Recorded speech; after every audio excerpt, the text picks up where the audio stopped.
Hello everyone, welcome back to my channel, or welcome if you are new. If you are new here, my name is Karen and today I am going to be sticking on the topic of mental health. So I wanted to talk a little bit today about my own personal sort of journey and experiences through, I guess, first initially reaching out for help with my mental health issues, and then through sort of treatment, so medication, therapy and the things that I've been through, and then on to more recently actually coming off my medication. So yeah, I thought, why not? This might help you. So if you're someone that either, you might be feeling a little bit apprehensive about actually going and asking for help, if you're at that point, wondering, whether you should, whether you shouldn't. If you're a little bit apprehensive about starting on medication, if you're not sure if that's something that is for you, if you've got any sort of questions around the therapy side of things, and then also if you're currently on medication and wanting to come off it, then I wanted to just share sort of some of my experiences. Okay, so starting from the beginning, well, not right at the beginning, but from when I first decided to actually reach out for help. So, I mean, I've known for a long time that things obviously weren't right, and I knew for a while that I needed help, but I just never wanted to go to the doctor and sort of admit, I guess, that I needed that help.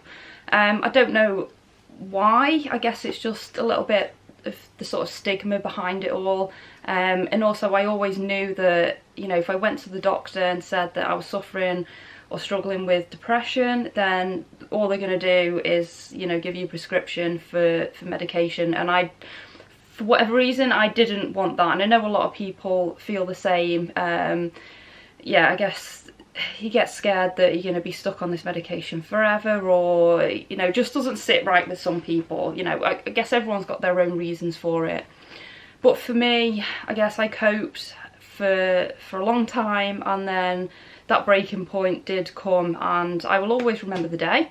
It was the 13th of June 2018, so just over 3 years ago, and I had actually booked the day off work that day because I was going to see Jay-Z and Beyonce that evening. So yeah, I woke up that morning and it was literally the thought of I can't do it anymore. So I phoned up the doctors, cried on the phone to the poor receptionist, and got an appointment for that day. So off I went, feeling, I don't know, a bag of nerves, didn't really know what to expect, but I knew I needed to do this at that point. So I went in there, and luckily I got to see a really lovely GP at the time, so I was so lucky that I got to see this particular GP. And yeah, so I guess I'll just stop at this point and say that, well, one, asking for help was the best thing that I've ever done. So if you are in that position where you feel like, you're struggling to carry on, even if you're not quite at that point, but honestly, it's the best thing I ever did. So yeah, that's just one thing I want to point out here. Second thing, I guess we'll just stop and think about some of the questions that some people might be having at this point. So I know before I went and actually sought help and went to speak to somebody, it was the worry of, like, I don't want to have to sort of talk about my problems to anyone. I don't feel comfortable doing that. What are they going to ask me? What are they going to say? Are they going to judge me? What's going to happen in that initial sort of consultation with the doctor? So basically I went in there, they asked, what's the matter? And I said, I'm really struggling with my anxiety and depression as well. So yes, they get you to fill out a little form, which, it's a tick box exercise, I suppose, but at the end of the day, these GPs are not necessarily mental health professionals, so this is how they will judge sort of where you are on that sort of scale. So filled out the little form, and it came out for me with severe anxiety and severe depression, which, brilliant. I already knew that, but it is tough when you see it, like, I guess, written down. But anyway, so yeah, fill out the little form, and then that gives the diagnosis, I suppose.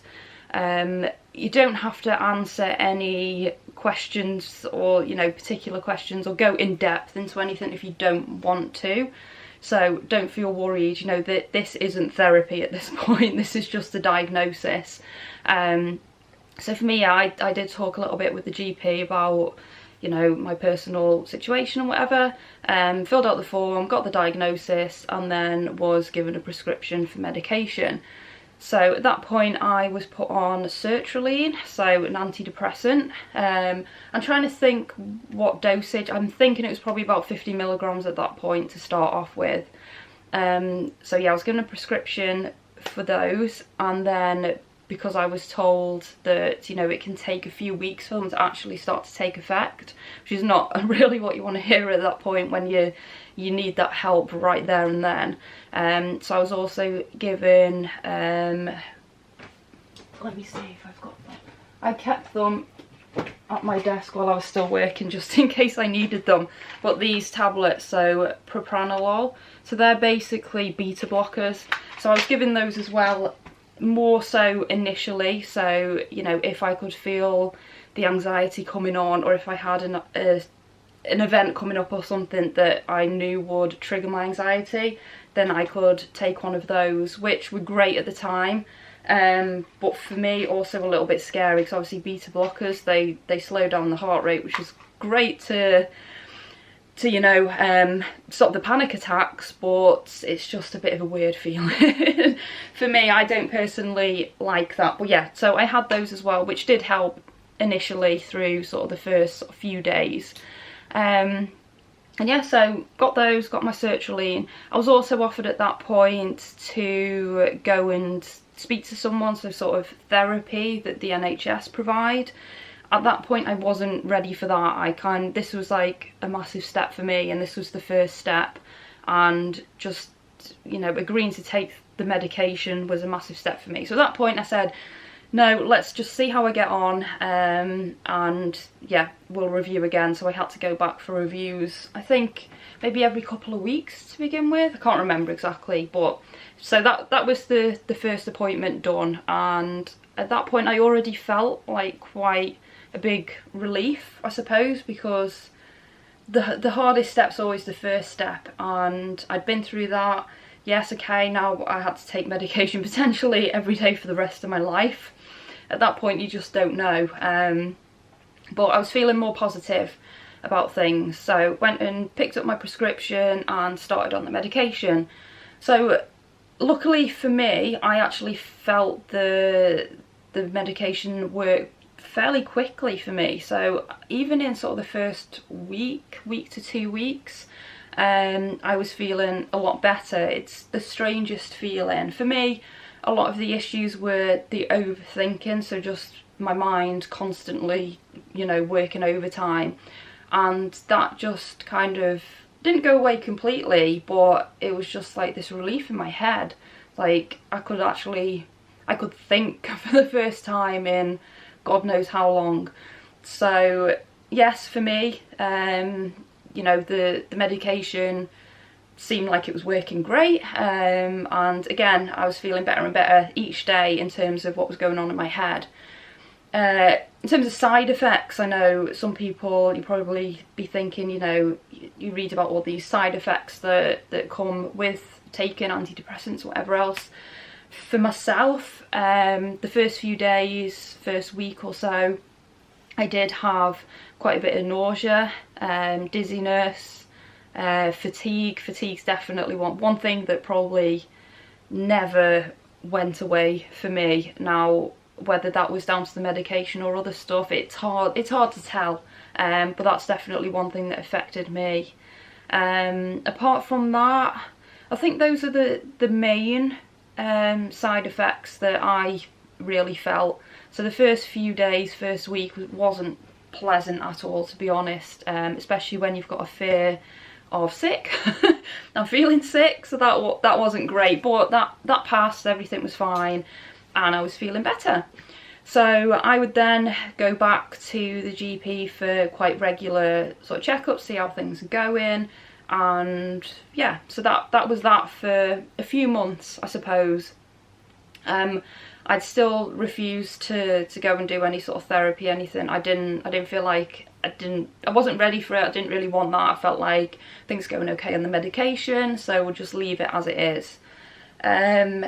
Then it got to around I'm trying to think, so probably around August, so a couple of months later. And I think that initial sort of period of feeling better and thinking, oh, you know, this is great, the medication's working, that has worn off a little bit maybe, I don't know. So I ended up having my dosage increased of the sertraline to 100 milligrams, I think, at that point. And yeah, so that was that. I suppose not really much else to say about that. So yes, I was feeling better than I was, but I still didn't feel brilliant, let's just put it that way. So I had my dosage increased and felt again a little bit better for a while, and then things slowly started to go downhill again.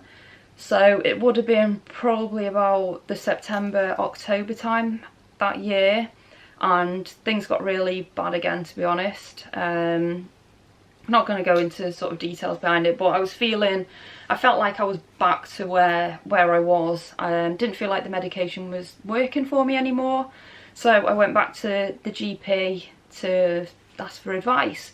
Now at this point, unfortunately, the lovely GP that I had been seeing since the beginning had left, so she'd gone back home. Her home was abroad, so she was no longer even in the country, so she wasn't around. And I ended up getting an appointment just with, you know, whoever I could on that day. And I remember going in there and explaining, sort of not feeling good, I'm not feeling good, feeling absolutely crap, and just explaining a little bit about it. And the verbatim response I got from this GP was, "What do you want me to do about it?" So that wasn't ideal, and my response back to her was, "Well, I need help. I want you to help me. That's why I'm here." Yeah, so that was not a great visit to the GP, and at that point I was feeling pretty let down more than anything else, and just more lost than ever. So I ended up asking her to change my medication, because she obviously wasn't asked about actually helping me. So I asked her to change it, because I didn't really want to keep increasing the dosage of what I was on if I didn't feel like it was working.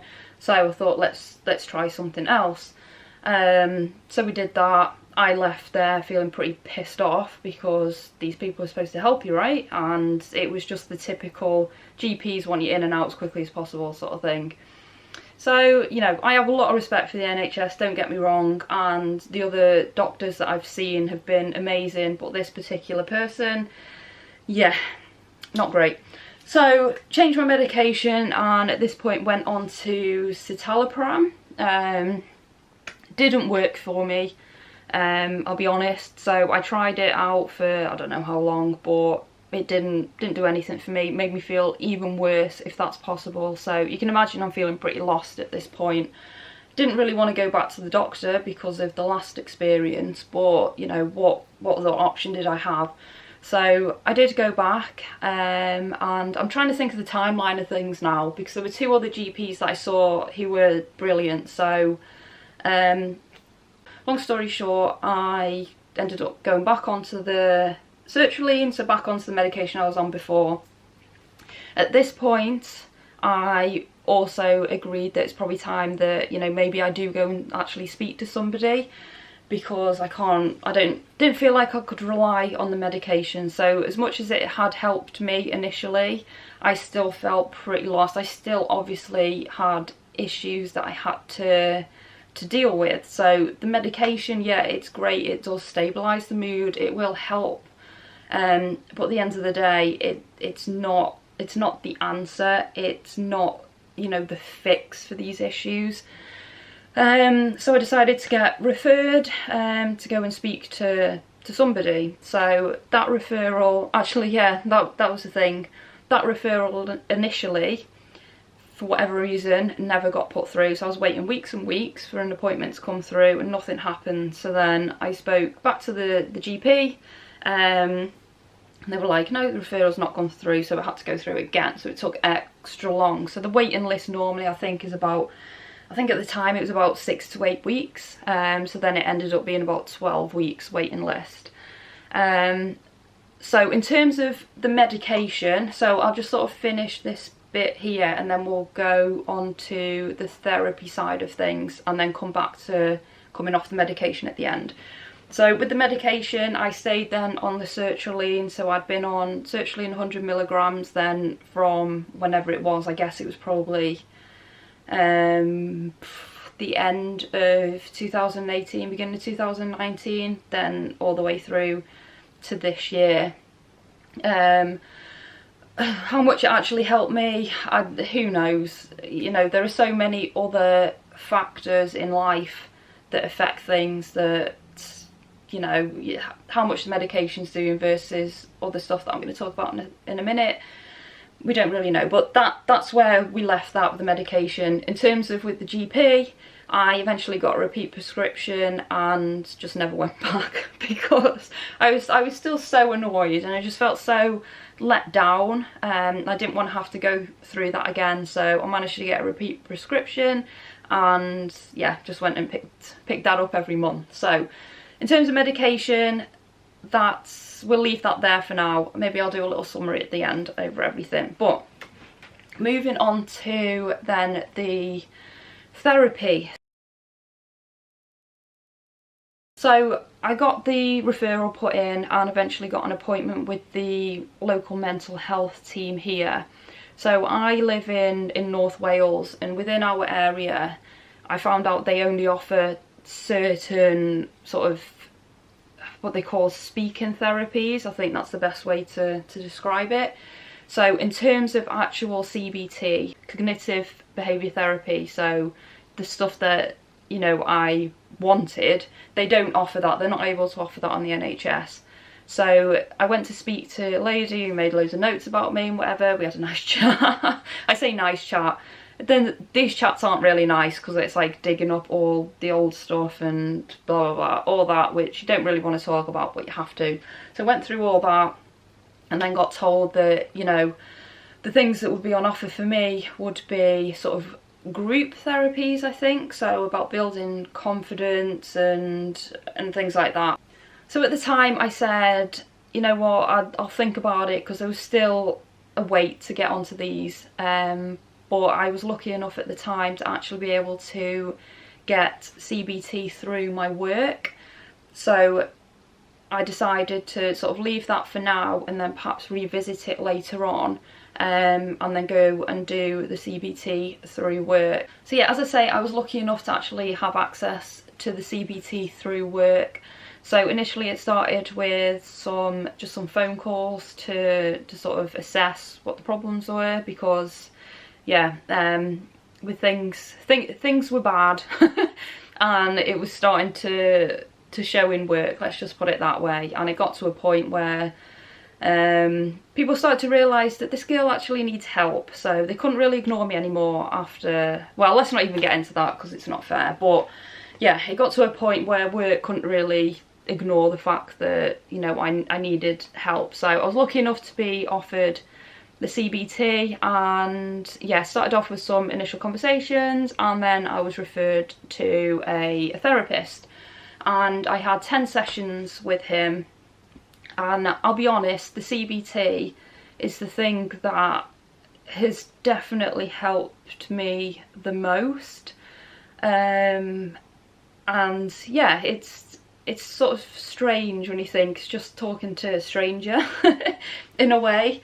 But yeah, it's helped me so much, just, I guess, talking about the things that you perhaps wouldn't feel comfortable talking to others about because of, you know, fear of being judged, or just, I don't know, it's someone that's outside of the situation. I don't want to say a stranger, because, you know, you have to develop a level of trust in these people, otherwise you can't be totally honest with them. But it's still somebody that, you know, one has to keep everything confidential for a start, so, you know, none of what you're talking about is going to go anywhere. And also it's someone that is external to your life and to everything you've been through. So, you know, don't get me wrong, it was tough, like going back to day one of my life. Well, not quite day one because I don't remember that, but back to early childhood and working out what the triggers are that set off, you know, my anxiety, my depression, and the breakdowns and the episodes and everything. So it's definitely tough, but it's so worthwhile. And I'd say what I've taken away from that is, okay, you have to remember and understand that, you know, mental health is, you know, these things, they're illnesses that never go away. It's like, I know I'm gonna have to deal with this for the rest of my life. Like, there's no cure. You can take as much medication as you want and talk to as many people as you want, but there's no cure for this illness. You know, this is it. This is me for life. But it's all about learning how to manage it and manage the triggers and cut off those triggers before they even, you know, happen, or, you know, then managing reactions to those triggers, if that makes sense. So what the CBT really did for me was just, it made me just think a little bit more. So, you know, I can be very reactive, I have a very short temper. So, you know, if something triggers me, I can fly off like that, and it's anger. And that's one of the things that I really needed to deal with. So it just allows you to think about, you know, why do I react that way? Why do what are these triggers? So you can sort of see them come in. And also thinking about how other people feel about things as well. So, you know, one of the things we talked a lot about was, like, in work, certain people would really, say, piss me off. They'd anger me, they'd really annoy me, and that would just get me going. But then you think, well, you know, everyone's going through stuff. Like, if someone reacts to you in a certain way, it's not necessarily to do with you. Just, you know, you don't know what they've got going on. So just take a moment, reflect. You know, if you get a shitty email through or whatever, okay, read it, close it, come back to it later. Don't just reply straight away with an angry response, which is what I would do. I would always respond straight away. And it's just like, you know, just thinking about things like that. And yeah, so it just helped me, one, think about the things that, you know, a lot of us talk about, like, you know, issues with jealousy and stuff, people bullying, you know, it's to do with jealousy. But do we think about it at the time? No, we automatically think, oh, it's me, you know, I'm the horrible person, I'm ugly, blah, blah, blah, all that stuff. It's then taking that step back and thinking, actually, it's not me, you know, it's their problem, sort of thing. So yeah, I'm not trying to give a therapy session, you know, this is just sort of some of the things that I've come to learn, and, you know, think about just taking that step back, thinking about the situation, coming back to it later on. Don't just react to it. And also, just, as I say, going back and understanding what those triggers are. So for me, mine have been, you know, fear of abandonment is one. So losing people, death. I know none of us like that, but that's been something that, you know, sort of came out for my whole life. Like, that really triggers me. It's just, you know, I'm scared of losing people, I'm scared of people leaving me. The body image and body confidence stuff, they're all like my big triggers. But now I know that's, you know, that's what they are. So now I can manage them better. So like I say, it's still not a cure. There is no cure, but it's about learning to manage it. And yeah, that the therapy, as simple as it probably sounds, you don't think about that necessarily yourself before you actually go through it. It's just, yeah, finding those ways to manage it and everything. So if anyone's thinking about going to therapy or asking for help in that way, 100% I would recommend it. Like, the medication, yeah, okay, that's great. It's a bit of a plaster over the wound sort of thing. But yeah, if you can get therapy, you can go and speak to somebody. CBT, absolutely amazing. Would recommend to anybody who needs it. So that's that part of things. So I had the 10 sessions with a therapist, and after that I was signed off. So you basically have a review. If they think you need more help, then you carry on. But I was signed off. Therapist was really happy with my progress, which was great. And yeah, so that would have been, that was about March or April last year, so it was sort of just as lockdown kicked in, I remember, and I was signed off from that. I was like, great. So after being signed off from the therapy, I continued with the medication and just sort of trying to manage things myself, so things were better. But yeah, lots of ups and downs, which, let's be honest, the past sort of year, 18 months, I think we've all struggled a little bit with that. So I'm not going to be too hard on myself for that. Yeah, there were struggles. I was still working my job, which was still a massive trigger for me. Did not enjoy my job, but yeah, we plodded on through, and yeah, so that was sort of the next 12 months, I guess. So February this year was when I then handed my notice in, so I put on my big girl pants and decided to get out of there, go and do my own thing. Handed my notice in, worked my 3 months notice, and left my full-time job in May of this year, so just over 3 months ago, which is crazy to think about. So I was still on my medication and everything at that point, just sort of carrying on as normal. I wasn't sure, I think I was a little bit scared that I might struggle a bit or whatever with the changes, and yeah, so there was enough to be thinking about without thinking about trying to come off medication and everything at that point. Then it was about, I think it's just over 6 weeks ago now, I made the decision that I don't want to take this medication anymore, which the medication for me was never forever. I never wanted it to be forever. I only wanted it to help me get through that really rough part of my life and sort of just stabilise myself, get through all that crap, and then eventually come off. Now, one of the things that had really put me off for a while actually trying to come off it was the side effects. So I had heard that the side effects that you get at the beginning starting on the medication are amplified even further when you withdraw off the medication.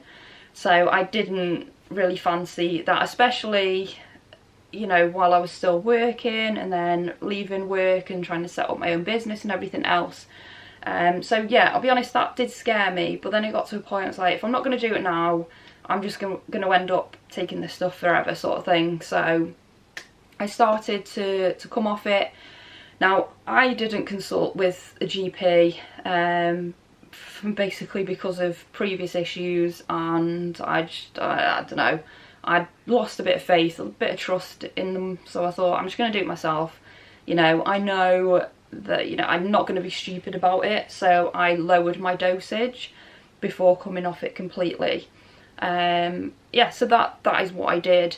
And then it got to a point after maybe 2 weeks where, when I was taking the medication, so I'd lowered my dosage at this point, when I was taking it, I was feeling like 100 times worse after taking the medication. So that's when the side effects really hit me. So I was feeling sick, feeling really dizzy, just feeling crap, to be honest. So at that point I thought, right, I'm coming off it completely, see how it goes. If I need to, I've still got tablets there, so I can take some if I feel like I need to. But yeah, so it was about 6 weeks ago, I think, decided coming off it completely. And yeah, I'll be honest, I felt since I've come off it completely, in my head, I felt better than I can ever really remember, which is strange because I didn't think that would happen. Now, don't get me wrong, I still have anxiety, I still have bad days, and yeah, I've had a few breakdowns, but I've been able to manage them. So on a couple of occasions I've had a bit of a breakdown, a bit of a cry, but I've sort of refocused and thought, right, going back to the triggers and all of that, why am I feeling like this? And yes, there were valid reasons as to why my anxiety had been triggered at that point. So I could think about it. If I needed to have a bit of a cry or just a bit of a time out, then that's fine, I'd do that, and then that's it. Okay, we're done. we're looking forward again. We move on, and that's how it's been. I'd say the past week has probably been the hardest, so now sort of 6 weeks on from fully coming off the medication, this has been the hardest week, or the hardest few days. But again, I know what the trigger was for setting that off. I've just not managed to manage it quite as well this time, but saying that, I am feeling a lot better now, and again, just focusing on moving forward, moving past it. A bad day does not mean a bad life, and it's true, it is true. So in terms of my mind, my head, like I say, I felt better since coming off the medication than I think I ever did when I was even on it, which is crazy to think about, and it kind of makes me think, what were those tablets actually doing for me then? Don't know.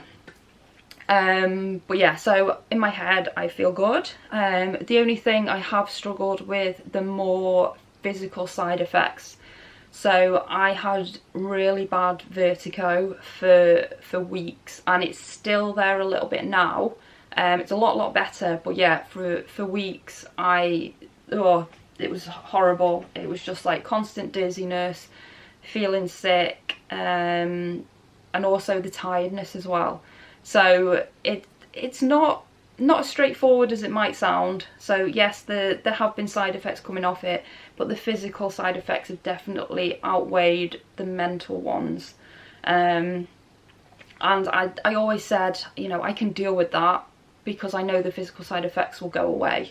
So if I have vertigo and whatever for a few weeks, then okay, we'll push through it. It's not been pleasant, but I know it's not going to be forever, and you know, once that's gone, then you know, I'm now sort of me again, but not again, because you know, I was never right in the first place. I'm now like the new me, I guess. I don't know. So that's been sort of my experience and what I've been through the past few years.